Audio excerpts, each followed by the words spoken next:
느부갓네살 왕은 천하에 거주하는 모든 백성들과 나라들과 각 언어를 말하는 자들에게 조서를 내리노라. 원하노니 너희에게 큰 평강이 있을지어다. 지극히 높으신 하나님이 내게 행하신 이적과 놀라운 일을 내가 알게 하기를 즐겨하노라. 참으로 크도다 그의 이적이여, 참으로 능하도다 그의 놀라운 일이여. 그의 나라는 영원한 나라요, 그의 통치는 대대에 이르리로다.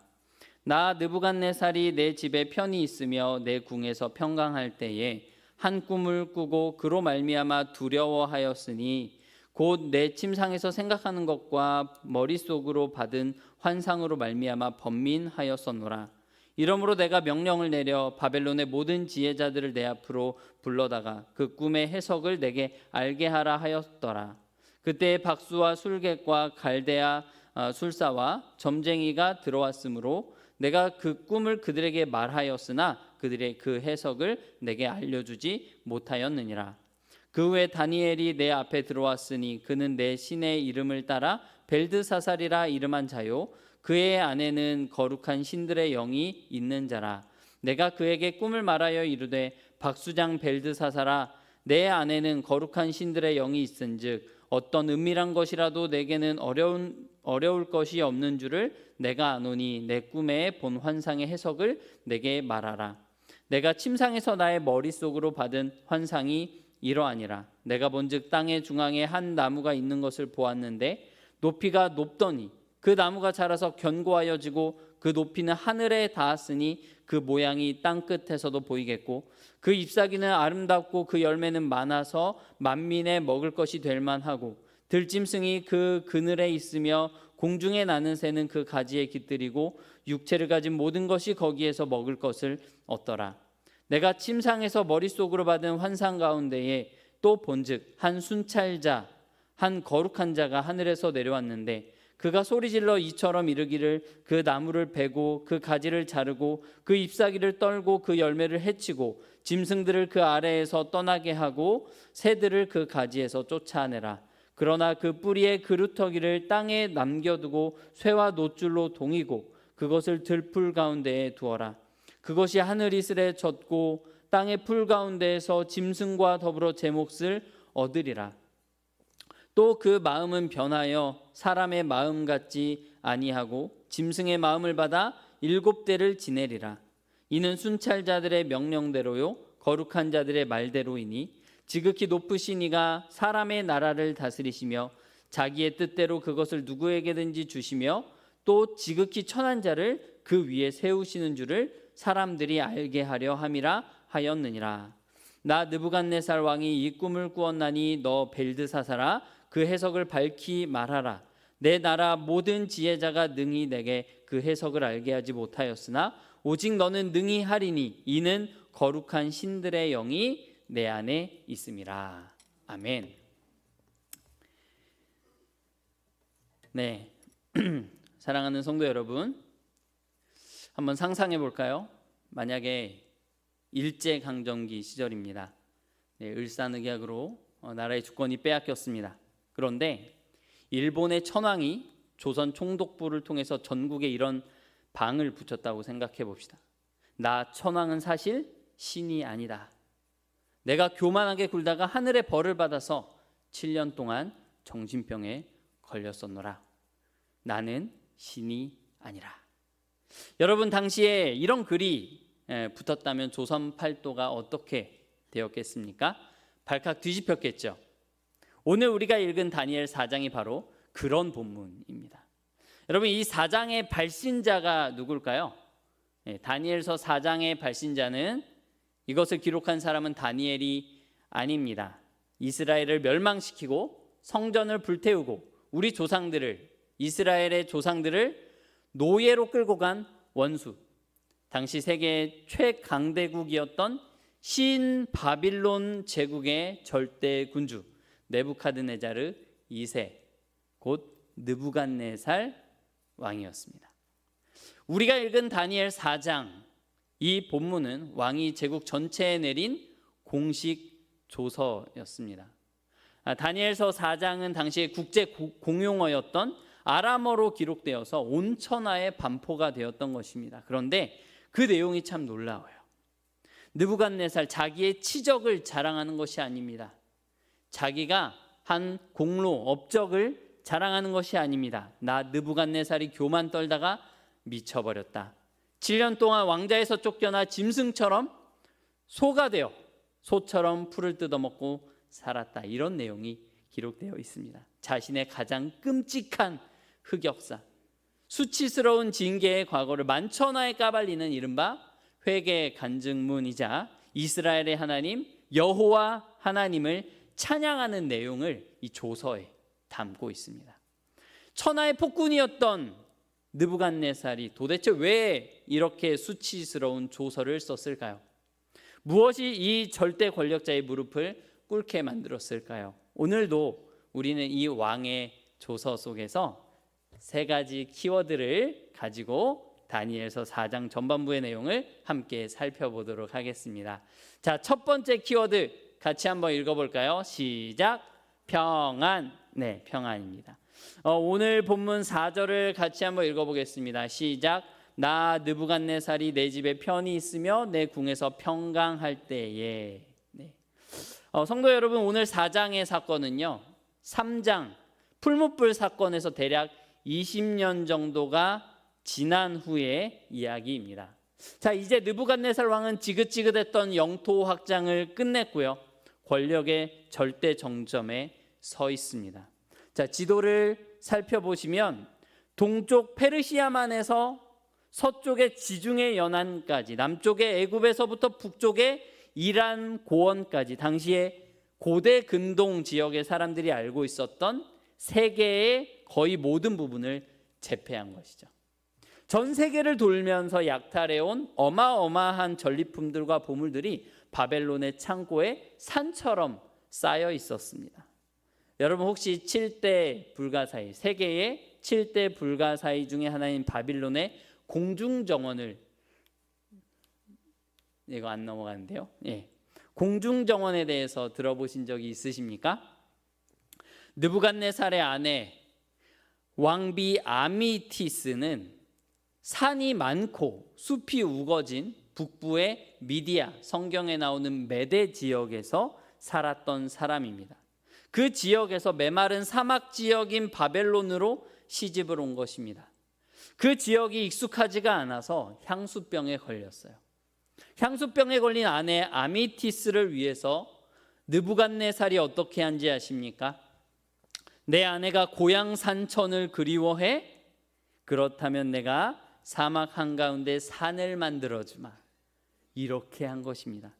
그렇게 해서 만든 것이 마치 공중에 떠 있는 듯한 정원, 바빌론의 공중정원입니다. 수많은 인력과 노예들을 동원해서 거대한 인공산을 만들고 인공 펌프를 사용해서 강물을 끌어올려서 폭포가 흐르는 정원을 사막 한가운데 지어버린 것입니다. 그 당시에요. 여러분 1801년쯤에 바그다드에서 고대 비문 하나가 발견됩니다. 고대 비문 하나가 이렇게 발견되는데 당시에 바그다드 주재 영국 총독이 발견했는데 동인도 회사에 이 비문을 기증했기 때문에 동인도 회사 비문, 동인도 하우스 비문이라고 알려져 있는 것입니다. 이 비문에는 고대 바빌론 제국에 대한 내용이 담겨져 있기 때문에 고고학적으로도 아주 중요한 학술적 가치를 지니는 그런 비문이라고 합니다. 느부갓네살이 쓴 글이 적혀 있습니다. 여기에 보면 느부갓네살 왕의 엄청난 건축 스케일이 나오는데요, 이 동인도 회사 비문에서 느부갓네살은 자신을 뭐라고 이야기하냐면 나는 마르둑과 나보신의 총애를 입은 경건한 건축왕이다 라고 자랑을 합니다. 네, 이 비문은 무언가를 건축하고 난 다음에 그 치적을 자랑하기 위해서 쓴 비문이었던 것입니다. 이 동인도 회사 비문의 내용을 보면요, 왕이 아주 집요하게 재건했음을 자랑하는 위성 도시가 하나 나오는데요, 그 도시의 이름이 뭐냐면 보르시파입니다. 보르시파. 자, 어딘지 잘 모르시겠죠? 레바논의 백향목과 금은 보석을 쏟아 부어서 이곳에 거대한 신전탑, 우리가 역사를 배울 때 많이 들어봤던 지구라트를 재건을 했습니다. 그런데 도대체 이 보르시파가 어떤 곳이길래 그랬냐? 제가 검색을 해보니까요, 지금 그 보르시파가 지금 현재 지명으로 보니까 뭐냐면 비르스 니므롯이라고 되어 있습니다. 재밌죠? 비르스라는 것은 원래 지명이었던 보르시파를 줄인 것이고요, 거기에 니므롯을 붙인 겁니다. 그래서 이름을 풀어보면 니므롯의 보르시파라는 뜻이에요. 여러분, 니므롯이 누구죠? 창세기 11장에서 시날 땅에 나라를 세우고 하나님을 대적해 바벨탑을 쌓았던 바로 그 인간 사냥꾼입니다. 고대부터 이 지역은 무너진 바벨탑의 원래 자리로 여겨져 왔습니다. 느부갓네살은 그저 자기가 믿는 신들을 위해서, 자기 이름을 내기 위해서 그 거대한 탑들을, 신전을 다시 세웠죠. 하지만 이 엄청난 건축물들의 실상은 무엇이었냐? 바로 시날 땅에서 하나님을 대적했던 바벨탑의 부활이었습니다. 인간이 하늘에 닿으려 했던 그 교만의 역사가 이제 느부갓네살의 손을 통해서 제국 한복판에 완벽하게 재현되고 있었다라는 것이죠. 여러분, 왕의 이 끔찍한 교만이 오늘 본문의 꿈속에 어떻게 나타나는지 아십니까? 11절을 보십시오. 왕이 꿈에서 본 그 거대한 나무에 대한 묘사가 딱 맞아 떨어집니다.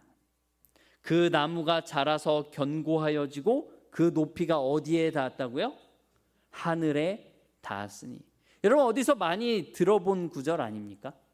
예, 그렇습니다. 창세기 11장 4절에 바벨탑을 쌓던 인간들이 외쳤던 교만의 선언, 이 탑 꼭대기를 하늘에 닿게 하여. 여러분, 이 말씀과 소름 돋을 정도로 똑같습니다. 왕이 현실에서 땀 흘려 쌓아 올리던 바벨탑의 교만이 꿈속에서는 하늘에 닿는 거대한 나무로 등장한 것입니다. 왕은 자기가 세운 그 바벨탑과 하늘에 닿은 제국을 내려다보면서 지금 4절의 고백을 하고 있었던 것입니다. 내가 평강할 때에, 내 집에 편히 있으며 내 궁에서 평안하도다. 이제 끝났구나. 정복의 역사가 끝났구나. 이 하늘에 닿은 제국은 영원할 것이다. 이렇게 외치고 있었던 것이죠. 하지만 성도 여러분, 하나님 없는 평안, 인간이 하늘에 닿으려고 쌓아 올린 바벨탑 위에서의 평안은 축복이 아니라 저주요, 인간의 영혼의 질병입니다. 여러분, 예수님께서 말씀하신 어리석은 부자 이야기가 생각나지 않으십니까? 누가복음 12장 19절 말씀 같이 한번 읽어보겠습니다. 시작. 또 내가 내 영혼에게 이르되 영혼아, 여러 해 쓸 물건을 많이 쌓아두었으니 평안히 쉬고 먹고 마시고 즐거워하자 하리라 하되. 왕이 스스로 마루두개 총애를 입은 자라고 자칭하며 가장 완벽한 평안을 자축하며 누리고 있었던 바로 그 밤에 진짜 하늘의 통치자이셨던 하나님께서는 군대도 필요 없으셨고 칼도 필요 없으셨습니다. 그저 왕의 머릿속에 악몽 하나를 툭 던져 넣으셨습니다. 그 꿈 하나에 진정한 바벨탑을 완성했다고 거들먹거리던 제국의 황제가 침상에서 사시나무 떨듯이 덜덜덜 떨며 번민하며 두려워 떨었던 것입니다. 오늘 우리는 어떻습니까? 사랑하는 성도 여러분, 여러분은 어디로부터 평안을 구하고 있습니까? 완벽한 노후 준비, 걱정할 것 없는 내 통장, 내 가족들의 승승장구, 내 자녀들의 승승장구입니까? 사랑하는 성도 여러분, 세상이 주는 눈에 보이는 것으로부터 오는 평안, 바벨탑이 주는 평안의 실체가 이토록 허망하다라는 것을 오늘 본문을 통해서 교훈을 받으시기를 축원합니다. 성도 여러분, 그렇다면 진짜 평안은 어디에 있을까요? 우리는 어떤 평안을 구해야 될까요? 언제 무너질지 모르는 세상의 바벨탑 한복판을 살아가는 우리에게 우리 예수님께서는 무엇을 약속하십니까? 십자가를 앞두신 우리 구주 예수님께서 주셨던 요한복음 14장 27절의 말씀, 이 시간 우리의 심령에 새기기를 원합니다. 요한복음 14장 27절 말씀 같이 한번 읽어보겠습니다. 시작. 평안을 너희에게 끼치노니 곧 나의 평안을 너희에게 주노라. 내가 너희에게 주는 것은 세상이 주는 것과 같지 아니하니라. 너희는 마음에 근심하지도 말고 두려워하지도 말라. 아멘. 세상이 주는 것과 같지 아니하니라. 바벨탑에서 얻을 수 없는 하늘로부터 오는 평강, 나의 평안을 너희에게 주노라 라고 예수님께서 말씀하십니다. 느부갓네살이 세상의 힘으로 억지로 만든 평안은 악몽 하나에 산산조각이 나버렸지만, 우리 예수님께서 십자가 보혈로서 주시는 평안은 세상이 알 수도 없고 세상이 결코 빼앗을 수 없는 평안입니다. 악몽만이 아니라 악몽 같은 현실, 전쟁 같은 현실, 지옥 같은 현실이라 할지라도 그것이 결코 빼앗을 수 없는 영원한 그리고 진정한 평안인 줄을 믿으시고 예수 그리스도 안에서 누리시기를 주님의 이름으로 축원합니다. 자, 그럼 오늘 본문의 두 번째 키워드입니다. 같이 한번 읽어보겠습니다. 시작. 하늘의 감찰자. 예, 다 같이 13절 말씀 같이 한번 읽어볼까요? 시작. 내가 침상에서 머릿속으로 받은 환상 가운데 또 본즉 한 순찰자, 한 거룩한 자가 하늘에서 내려왔는데, 네. 한 순찰자, 한 거룩한 자가 어디에서 내려왔다고요? 하늘에서 내려왔습니다. 여러분, 방금 11절에서 인간 느부갓네살이 세운 제국의 나무가 어디까지 닿았다고 했습니까? 하늘에 닿았다고 했죠. 자기는 하늘 꼭대기에 도달했다고 착각하고 있었습니다. 그런데 정작 진정한 하늘의 존재가 그 나무를 보려고 어떻게 합니까? 하늘에서 내려옵니다. 자, 이 장면, 창세기 11장 바벨탑 사건과 완벽한 판박이입니다. 데칼코마니 같아요. 창세기 11장 4절에서 인간들은 탑 꼭대기를 하늘에 닿게 하자라며 교만했습니다. 그런데 이어지는 5절에서는 이렇게 말씀했죠.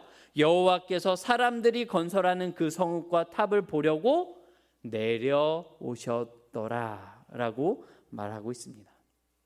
여러분, 이게 무슨 뜻입니까?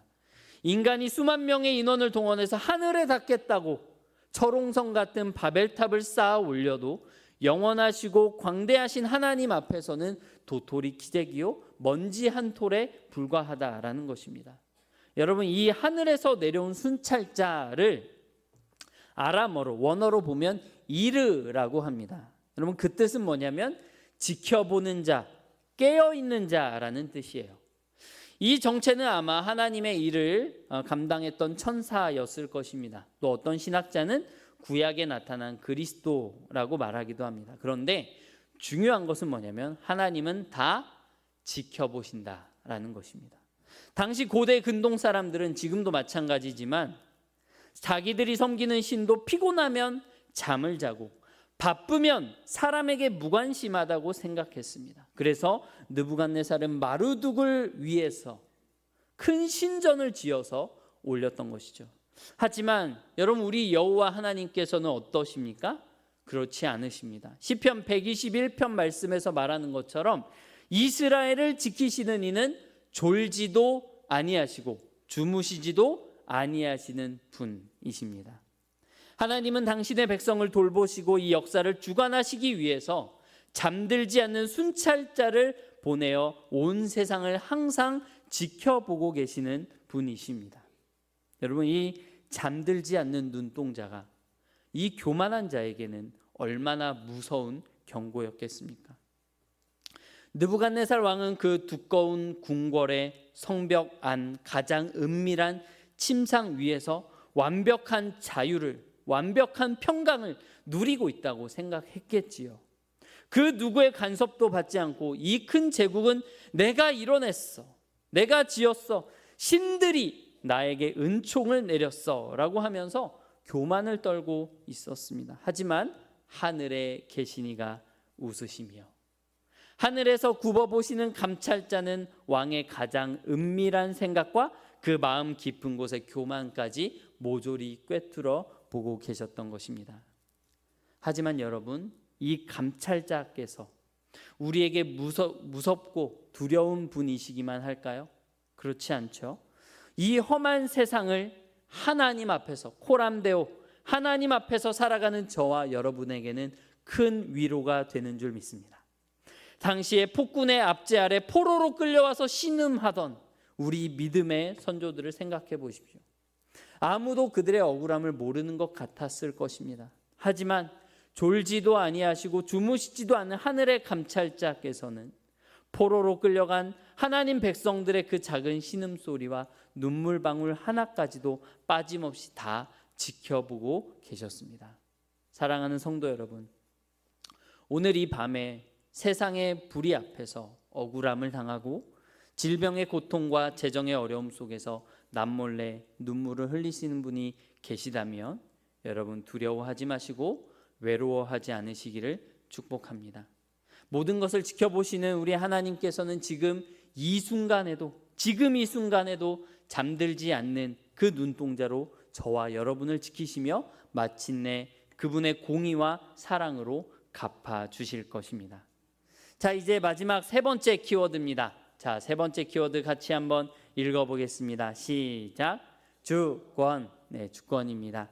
14절을 보십시오. 하늘에서 내려온 순찰자가 저 높은 나무를 향해서 무서운 선고를 내립니다. 자, 어떻게 선고하는지 한번 읽어보겠습니다. 시작. 저 나무를 베고 가지를 꺾어라. 그 잎사귀를 떨고 열매를 해치고 짐승들을 그 아래에서 떠나게 하고 새들을 그 가지에서 쫓아내라. 여러분, 여기에서 성경 전체를 관통하는 중요한 주제 하나를 발견하게 되는데요. 그것은 바로 하나님 나라입니다. 여러분, 아까 12절에서 왕이 꿈을 꿀 때에 그 거대한 나무 아래에서 들짐승이 쉬고 공중의 새들이 그 가지에 깃들었다라고 했습니다. 왕은 생각했겠죠. 내 제국이 만 백성에게 참된 안식처를 제공하는구나. 많은 사람들이 신바빌로니아 제국을 통해서 숨을 쉬고 먹을 것을 얻으며 복락을 누리며 살아가고 있구나라고 생각을 했을 것입니다. 여러분, 그런데 공중의 새들이 그 가지에 깃들인다라는 이 표현 어디에서 많이 들어보셨죠? 네, 마태복음 13장에서 예수님께서 천국에 대해서 말씀하실 때 나오는 표현입니다. 마태복음 13장 31절에서 32절을 보면 이렇게 나와 있습니다. 같이 한번 읽어보겠습니다. 시작. 천국은 마치 겨자씨 한 알 같으니 자란 후에는 나무가 되매 공중의 새들이 와서 그 가지에 깃들이느니라. 아멘. 느부갓네살은 겉보기에 어마어마한 나무를 세웠습니다. 제국의 강력한 힘, 군사력과 문화와 정치, 교육, 복지 같은 것들로 사람들에게 그늘을 줄 수 있을 것 같았습니다. 하지만 인간의 교만으로 세워진 그 나무는 하늘에서 온 순찰자의 단 한마디 베어버려라 라는 일성에 하루아침에 잘려나가고 새들이 다 흩어지는 가짜 안식처에 불과했습니다. 여러분, 그러나 우리 예수 그리스도께서 오심으로 이 땅에 시작된, 이 땅에 심겨진 하나님의 나라는 어떻습니까? 십자가에서 죽으시고 부활하심으로 심겨진 그 생명의 씨앗은 겨자씨 한 알처럼 아무것도 아닌 것 같고 보잘것없는 것 같았지만 전 세계를 넘어 온 우주를 덮는 거대한 생명나무가 되었죠. 상처받고 추방당한 저와 여러분 같은 영혼들이 영원히 깃들어 쉴 수 있는 진짜 안식처가 되었습니다. 그리고 그 나무는 지금도 자라고 있습니다. 결국 세상 제국의 나무는 도끼에 찍혀 넘어지지만 예수 그리스도의 십자가로 세워진 나무 하나님의 나라는 영원하다라는 것입니다. 사랑하는 성도 여러분, 순찰자가 그 화려했던 바벨론 나무를 무참히 베어버리라고 명령한 목적이 무엇입니까? 여러분, 그 대답이 오늘 말씀의 결론이자 다니엘서 4장의 핵심 구절인 17절 하반절에 선포되고 있습니다. 같이 한번 읽어보겠습니다. 시작. 지극히 높으시니가 사람의 나라를 다스리시며 자기의 뜻대로 그것을 누구에게든지 주시며 또 지극히 천한 자를 그 위에 세우시는 줄을 사람들이 알게 하려 함이라. 아멘. 바벨론 사람들은 마르둑 신이 세상을 다스린다고 자랑했습니다. 하지만 하나님께서는 이스라엘이 포로로 끌려간 그 제국 한복판에서 왕의 꿈을 통해 그 제국의 왕의 꿈을 통해서 만천하에 선포하고 계시는 것입니다. 이 세상의 나라들을 다스리는 자는 너 느부갓네살이 아니라 네가 섬기는 마르둑이 아니라 지극히 높으신 나 여호와다. 네가 똑똑해서 왕이 된 줄 아느냐? 네가 능력이 있어서 제국을 완성한 줄 아느냐? 나 여호와 하나님이 자기 뜻대로 그것을 너에게 주었을 뿐이다 라고 선포하고 계시는 것이죠. 특히 지극히 천한 자를 그 위에 세우시는 줄을, 이 말씀은 엄청난 주님의 절대 주권의 선포입니다. 역사의 흐름은 인간의 선택에 있는 것이 아니라 받아 마땅한 자들이 받아 누리는 것이 아니라 오직 만유의 대주제이신 우리 하나님 여호와 하나님의 손에 달려 있다라는 것입니다. 그래서 하나님께서는 그 오만한 권력자를 향해서 너는 이성을 잃고 짐승의 마음을 받아 들판으로 쫓겨날 것이다 라고 꿈을 통해서 선포하고 읽는 것입니다. 그리고 그 다음 이야기는 다음 주에 우리 정주영 목사님을 통해서 들어보도록 하겠습니다.